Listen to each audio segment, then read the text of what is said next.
नमस्कार दोस्तों। एक छोटे से घर में करीब 1 साल की नन्ही बच्ची लगातार रो रही थी। काफी देर तक उसकी सिसकियां गूंजती रही मगर उसकी माँ तक यह आवाजें नहीं पहुंच पा रही थी। हालांकि मकान मालिक ने बच्ची के रोने की आवाज सुन ली और परेशान हो गया। वह सोचने लगा इतनी छोटी बच्ची इतनी देर से रो रही है, इसकी माँ कहाँ है। थोड़ी देर तक इंतजार करने के बाद जब उसे लगा कि कोई ध्यान नहीं दे रहा तो उसने बच्ची को देखने का फैसला किया।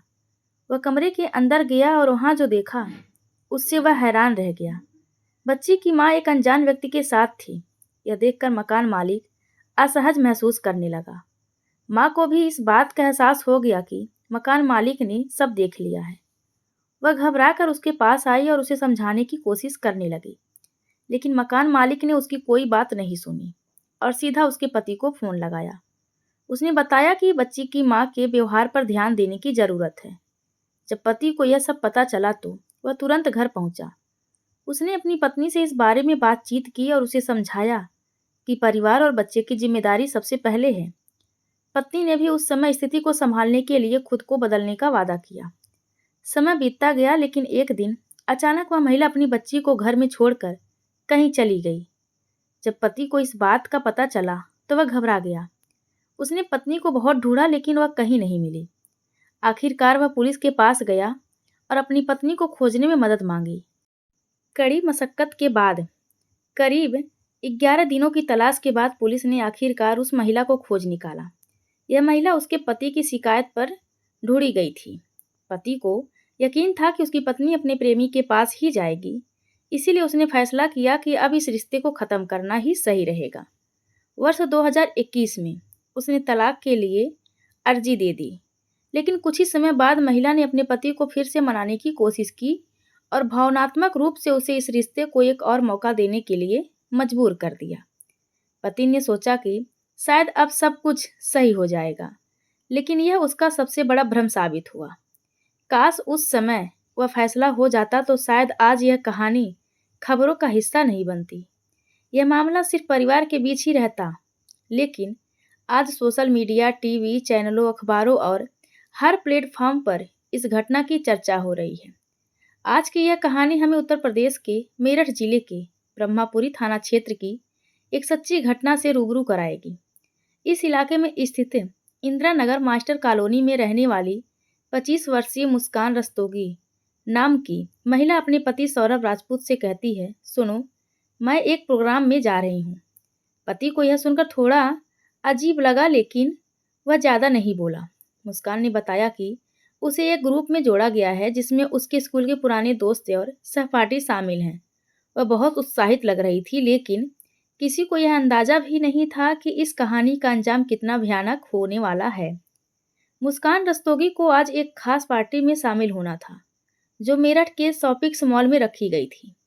यह पार्टी उनके पुराने स्कूल ग्रुप की थी, जिसमें के कई पुराने दोस्त शामिल होने वाले थे। लेकिन एक सवाल उसके दिमाग में घूम रहा था, पीहू का। क्या करूं? उसने अपने पति सौरभ राजपूत से इस बारे में बात की और कहा, अगर तुम कहो तो मैं पीहू को उसकी नानी के घर छोड़ आऊं। सौरभ, जो दिल्ली रोड पर एक प्लाईवुड की दुकान में काम करता था, उसने बिना कोई एतराज जताए कहा, मुझे कोई दिक्कत नहीं है, वैसे भी मुझे ड्यूटी पर जाना है।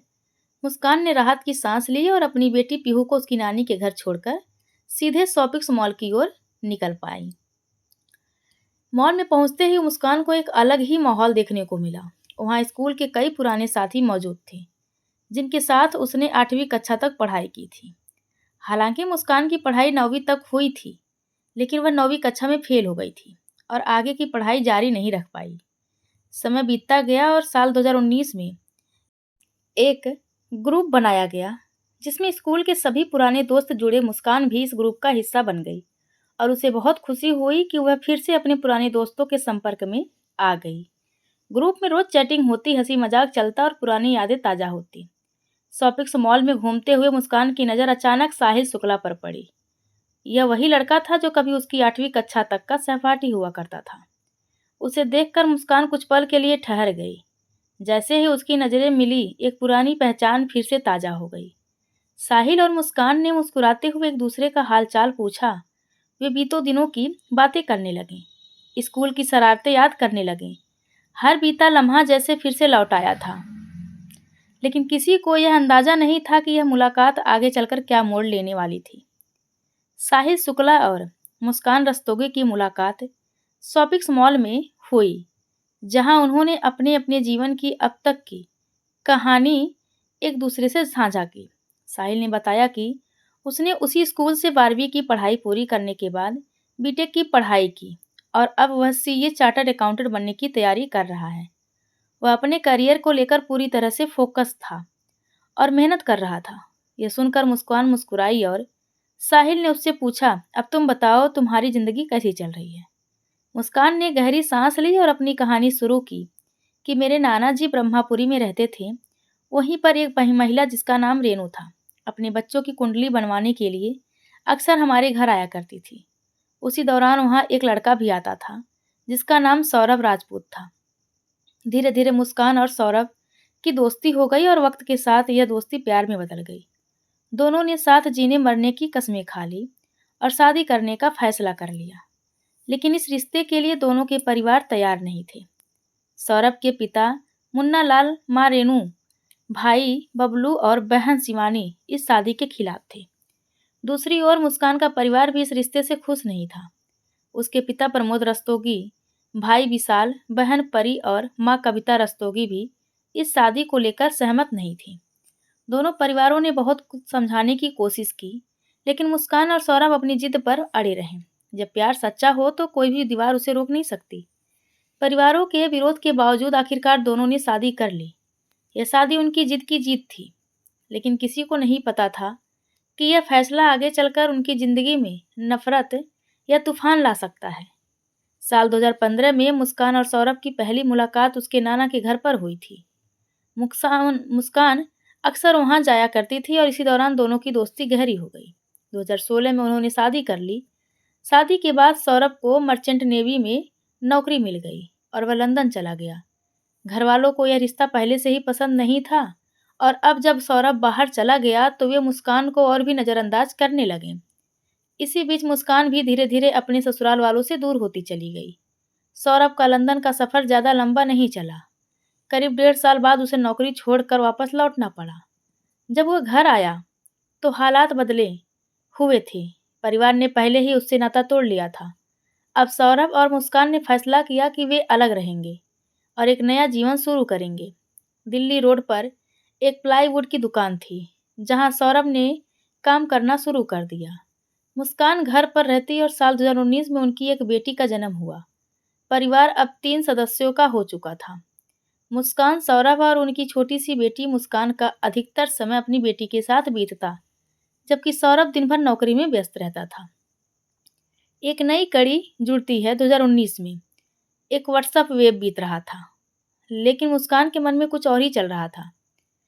जब भी उसे मौका मिलता वह किसी न किसी बहाने से घर से बाहर निकल जाया करती थी। एक दिन जब उसकी छोटी बच्ची घर में लगातार रो रही थी, तभी पड़ोस में रहने वाले मकान मालिक को यह बात अजीब लगी। उन्होंने सोचा कि शायद बच्ची की माँ घर पर नहीं है या फिर किसी वजह से ध्यान नहीं दे रही। जब मकान मालिक घर के अंदर आए तो उन्होंने मुस्कान को साहिल शुक्ला के साथ संदिग्ध परिस्थिति में देख लिया। यह देखना उनके लिए चौंकाने वाला था।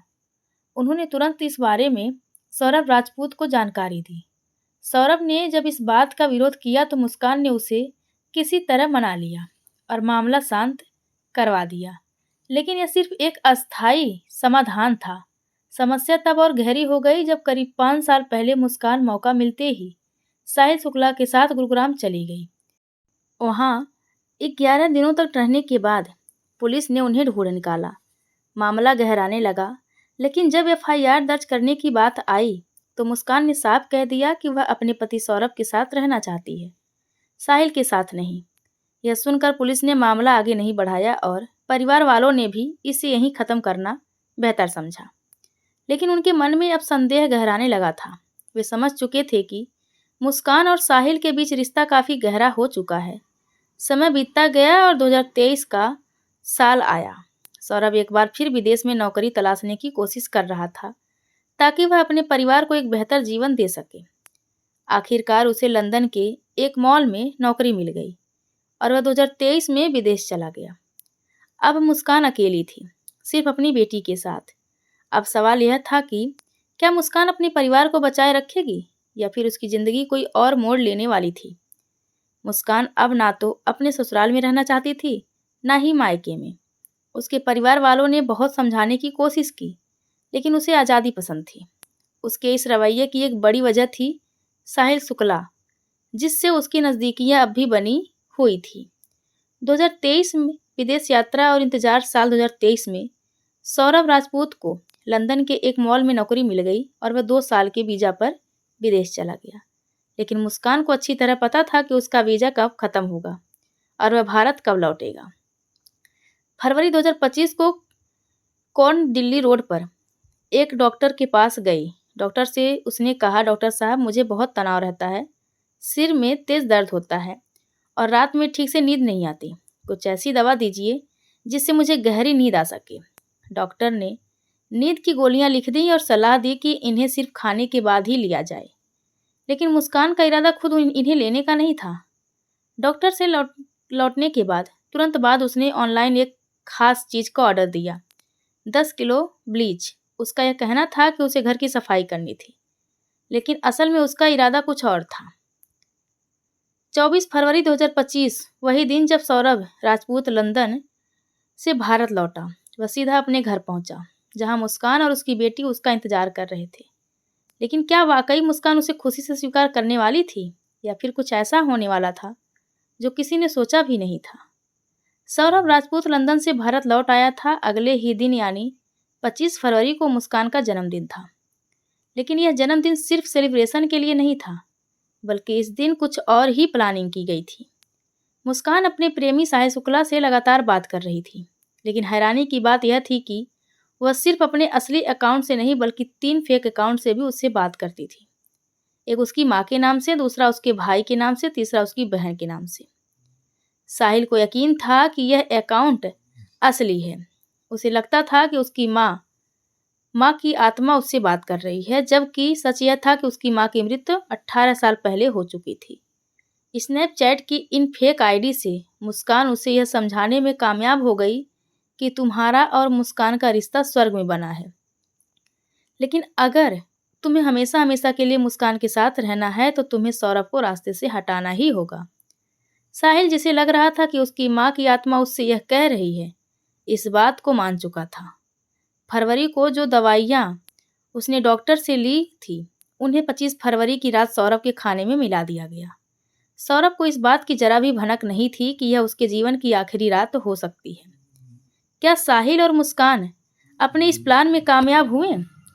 सौरभ का क्या हुआ? क्या सच कभी सामने आया? मौत की दावत 3 मार्च 2025 सौरभ राजपूत जिंदा था, लेकिन मौत उसके बेहद करीब थी। 25 फरवरी की कोशिश नाकाम हो चुकी थी और 8 फरवरी को ही प्लान फेल हो गया। अब मुस्कान और साहिल ने 3 मार्च को आखिरी बार करने की ठानी। मार्च 2025 माँ के हाथ का आखिरी खाना। 3 मार्च को सौरभ अपनी माँ के घर गया। माँ ने उसके लिए कोफ्ते बनाए थे। माँ का प्यार लिए वह घर लौटा और अपनी पत्नी मुस्कान से कहा, इन कोफ्तों को गर्म कर दो, आज साथ बैठकर आराम से खाएंगे। लेकिन मुस्कान का इरादा अलग था। जब मुस्कान कोफ्ते को गर्म कर रही थी तब उसने इसमें वही नशीली दवाइयाँ मिला दी जो उसने 22 फरवरी को डॉक्टर से ली थी। सौरभ बिल्कुल बेखबर था कि जिस माँ के हाथ का बना खाना वह खाने जा रहा है, वही खाना उसे हमेशा के लिए सुलाने वाला है। क्या सौरभ ने कोफ्ते खा लिए? क्या मुस्कान और साहिल अपनी खतरनाक साजिश में कामयाब हुए, या फिर किस्मत ने सौरभ को बचा लिया? मौत का अंजाम 3 मार्च की वो डरावनी रात। साजिश रचने वाले मुस्कान और साहिल को लगा था कि सब कुछ प्लान के मुताबिक होगा, लेकिन उन्होंने सोचा नहीं था कि सच ज़्यादा दिनों तक छुपता नहीं। सौरभ ने जहर खा लिया, लेकिन मार्च की रात सौरभ ने कोफ्ते खा लिए, लेकिन रात 12 बजे तक उसे नींद नहीं आई। मुस्कान बेचैन थी। वह बार बार घड़ी देख रही थी, कब सौरभ सोए और कब मौत का खेल शुरू हो। आखिरकार 12 बजे के बाद सौरभ सो गया। 1 बजे रात खूनी वार शुरू जैसे ही सौरभ बेहोश हुआ। मुस्कान ने साहिल को फ़ोन किया, जितनी जल्दी हो सके आ जाओ। 1 बजे रात साहिल घर पर पहुंचा। सौरभ गहरी नींद में था। अब बस एक आखिरी वार करना था। मुस्कान चाकू लेकर सौरभ के सीने पर बैठ गई। पहला वार मुस्कान ने किया, दूसरा, तीसरा, चौथा साहिल ने किए। सौरभ की सांसें थम चुकी थी। अब बस लाश ठिकाने लगानी थी। बॉडी के टुकड़े और एक खौफनाक प्लान। उन्होंने सौरभ की गर्दन धड़ से अलग कर दी, हाथ पैर काट दिए। ब्लड पूरे बाथरूम में फैल चुका था। अब सवाल था लाश को ठिकाने कैसे लगाया जाए। मुस्कान और साहिल ने सौरभ का कटा हुआ सिर और हाथ एक पॉलीथीन में रखा और रात के अंधेरे में वहां से निकल गए। क्या पुलिस को इस खौफनाक मर्डर की भनक लगी? साहिल और मुस्कान ने लाश के टुकड़े कहाँ छुपाए? मौत का सौदा एक खौफनाक प्लान सौरभ का सिर और हाथ फेंकना था, लेकिन मौका ही नहीं मिला। साहिल और मुस्कान डर चुके थे। अगर पकड़े गए तो अब नई साजिश रची गई। लाश को ठिकाने लगाने के लिए कुछ नया सोचना होगा। ड्रम खरीदने की खौफनाक वजह। मार्च 2025 सुबह 9 बजे मुस्कान ई रिक्शा पकड़कर मेरठ की जली कोठी पहुंची। वहां एक दुकान थी, सैफुद्दीन स्टोर फरमान नाम का। लड़का दुकान पर था। मुस्कान बोली, भैया हमें गेहूं रखने के लिए एक बड़ा सा ड्रम चाहिए। फरमान चौंक गया, मैडम अभी तो गेहूं का सीजन शुरू भी नहीं हुआ। लेकिन मुस्कान जिद पर अड़ी थी, बस दे दो, मुझे चाहिए। ड्रम की कीमत 1100। मुस्कान ने बिना मोल भाव किए पैसे दिए और ड्रम लेकर निकल गई। घर पहुंचकर मुस्कान ने बाजार से सीमेंट और रस्ट खरीदी। ड्रम खोला और अंदर सौरभ की लाश रख दी। अब सबसे डरावना काम करना था मुस्कान को। और साहिल ने सौरभ के शरीर के 15 टुकड़े किए। गर्दन अलग, हाथ अलग, धड़ अलग, हिस्से छोटे छोटे कर दिए। अब लाश को ड्रम में डाला और ऊपर से सीमेंट और डस्ट डाल दी। क्या यह परफेक्ट क्राइम था? अब ड्रम को ठिकाने लगाने की प्लानिंग शुरू हो गई। लेकिन क्या सब कुछ सही जाएगा या फिर यह दोनों पुलिस के शिकंजे में फंस जाएंगे? अब कहानी में असली ट्विस्ट आने वाला है।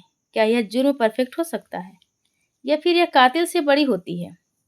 पुलिस की नज़र अगला पार्ट भेजो, मैं इसे और दमदार बना दूंगा। सच छुपाने की नाकाम कोशिश, कत्ल के बाद मौज मस्ती, 100 और राजपूत का बेरहमी से कत्ल करने के बाद मुस्कान और साहिल छुट्टियां मनाने निकल गए। पहले शिमला, फिर मनाली और उसके बाद कसौल। खून की खौफनाक दास्तान पीछे छूट गई थी और यह दोनों पहाड़ों में सुकून की सांस ले रहे थे। लेकिन खुशी ज़्यादा दिन नहीं टिकती। जैसे ही पैसे खत्म हुए, यह 17 मार्च 2025 को वापस मेरठ लौट आए। झूठ का नया जाल बिछाया। 17 मार्च की रात 10 बजे मुस्कान वीडियो कॉल पर अपनी माँ से बात कर रही थी। अचानक रोने लगी। घबराई हुई आवाज में बोली, माँ कुछ बहुत बुरा हो गया, कुछ बहुत खौफनाक। माँ घबरा गई। क्या हुआ बेटी? सौरभ के घर वालों ने उसका कत्ल कर दिया। लेकिन यह झूठ ज़्यादा देर तक नहीं टिक सका। मुस्कान के पिता को शक हुआ। उन्होंने पूछा, अगर सौरभ को मारा गया तो तुमने शोर क्यों नहीं मचाया? तुमने उसे बचाने की कोशिश क्यों नहीं की? मुस्कान के पास कोई जवाब नहीं था। पिता ने सख्ती से कहा, जो भी हुआ यह बात पुलिस को बतानी होगी। एंटी मार्च 2025 पुलिस स्टेशन में खुलासा। अगले ही दिन मुस्कान और उसके माता पिता मेरठ के बरपुर थाने पहुंचे। अब सच धीरे धीरे बाहर आने लगा। लेकिन क्या पुलिस वाले उनकी बातों पर यकीन करेगी या फिर इस कत्ल की परतें और खिलेंगे? ड्रम से निकला कत्ल का खौफनाक सच। पुलिस की सख्ती और सच्चाई का खुलासा। 18 मार्च 2025 मेरठ का बरपुर थाना। मुस्कान पहले बचने की कोशिश करती रही, लेकिन जब पुलिस ने सख्ती से सवाल किए तो सारा सच कबूल लिया। मैंने अपने प्रेमी के साथ मिलकर अपने पति की हत्या कर दी और उसके शव को एक ड्रम में सीमेंट से पैक कर दिया। भारी पड़ा, सबूत उठा नहीं पाए। मजदूर शिमला, मनाली और कसौल से लौटने के बाद मुस्कान और साहिल ने ड्रम को फेंकने की बहुत कोशिश की। 4 मजदूर बुलाए, उन्हें झांसा दिया कि ड्रम को बाहर फेंकना है, लेकिन ड्रम इतना भारी था कि हिला तक नहीं। यही ड्रम बना उसके गुनाह का सबसे बड़ा सबूत। सोशल मीडिया पर खलबली, ऐसा प्यार ऐसा कत्ल। जब पुलिस ने ड्रम खोला तो कत्ल की खौफनाक कहानी बाहर आ गई। मीडिया में इंटरव्यू चलने लगे। लोग सवाल करने लगे, जिसे प्यार किया उसी को मार डाला, बचपन के प्यार के लिए। पति की बर्बर हत्या। माता पिता ने बेटी से तोड़ लिया हर रिश्ता। मुस्कान के माता पिता गुस्से से भड़क उठे। हमारी बेटी के लिए हमारे दिल में अब कोई प्यार नहीं। हमारे दामाद सौरभ ने इसे जान से ज़्यादा चाहा था। हमारी बेटी को फांसी होनी चाहिए। नए खुलासे, तंत्र मंत्र और अंधविश्वास की गहरी साजिश। जैसे जैसे जांच आगे बढ़ी, नए चौंकाने वाले खुलासे हुए। स्नैपचैट के फेक अकाउंट के पीछे था एक तंत्र मंत्र का खेल। साहिल को विश्वास दिलाया गया था कि उसकी मरी हुई माँ उससे बात कर रही है। कहीं यह कोई अंधविश्वास की साजिश तो नहीं? पुलिस हर एंगल से जांच कर रही है और अब मामला फांसी तक पहुंच सकता है। मुस्कान और साहिल को कानून से कौन बचाएगा? या फिर उनका अंजाम वही होगा जो उनके किए की सजा है? परिवार में अब कौन संभालेगा? कत्ल की इस खौफनाक कहानी के बाद अब सवाल उठता है, इस 5 साल की मासूम बच्ची का क्या होगा? नानी या दादी अब इस बच्ची की परवरिश कौन करेगा? क्या माँ बाप की लापरवाही ने ली सौरभ की जान? क्या नानी दादी को पहले से पता था? क्या मुस्कान के अफेयर की खबर सबको थी? अगर वक्त रहते रिश्ता तोड़ दिया जाता तो क्या सौरभ बच सकता था? कहीं ना कहीं माता पिता की लापरवाही भी इस कत्ल की वजह बनी। अगर सही समय पर सही कदम उठाया जाता तो शायद आज एक परिवार बर्बाद ना होता। लाल पुलिस को हर एंगल से जांच करनी चाहिए। केवल कातिलों को ही नहीं बल्कि उन लापरवाह लोगों को भी सजा मिलनी चाहिए जिन्होंने ये सब जानते हुए भी आंखें मूंद ली। यह कहानी किसी को डराने या दुख पहुंचाने के लिए नहीं सुनाई गई है, बल्कि आपको जागरूक करने के लिए। अगर आपको अपने परिवार में रिश्तों में कोई गलत चीज दिखे तो समय रहते कदम उठाएं, क्योंकि छोटी सी लापरवाही या किसी बड़े हादसे की वजह बन सकती है। इस केस पर क्या सोचते हैं? क्या मुस्कान और साहिल को फांसी होनी चाहिए? क्या नानी दादी की भी गलती थी? अगर आप होते तो क्या करते? अपनी राय कमेंट में जरूर बताएं और ऐसे खतरनाक रिश्तों से खुद भी बचें, दूसरों को भी बचाएं। अगर आपको यह कहानी पसंद आई हो तो वीडियो को लाइक करें और चैनल को सब्सक्राइब करें। मिलते हैं एक और कहानी के साथ में। धन्यवाद आप सबका।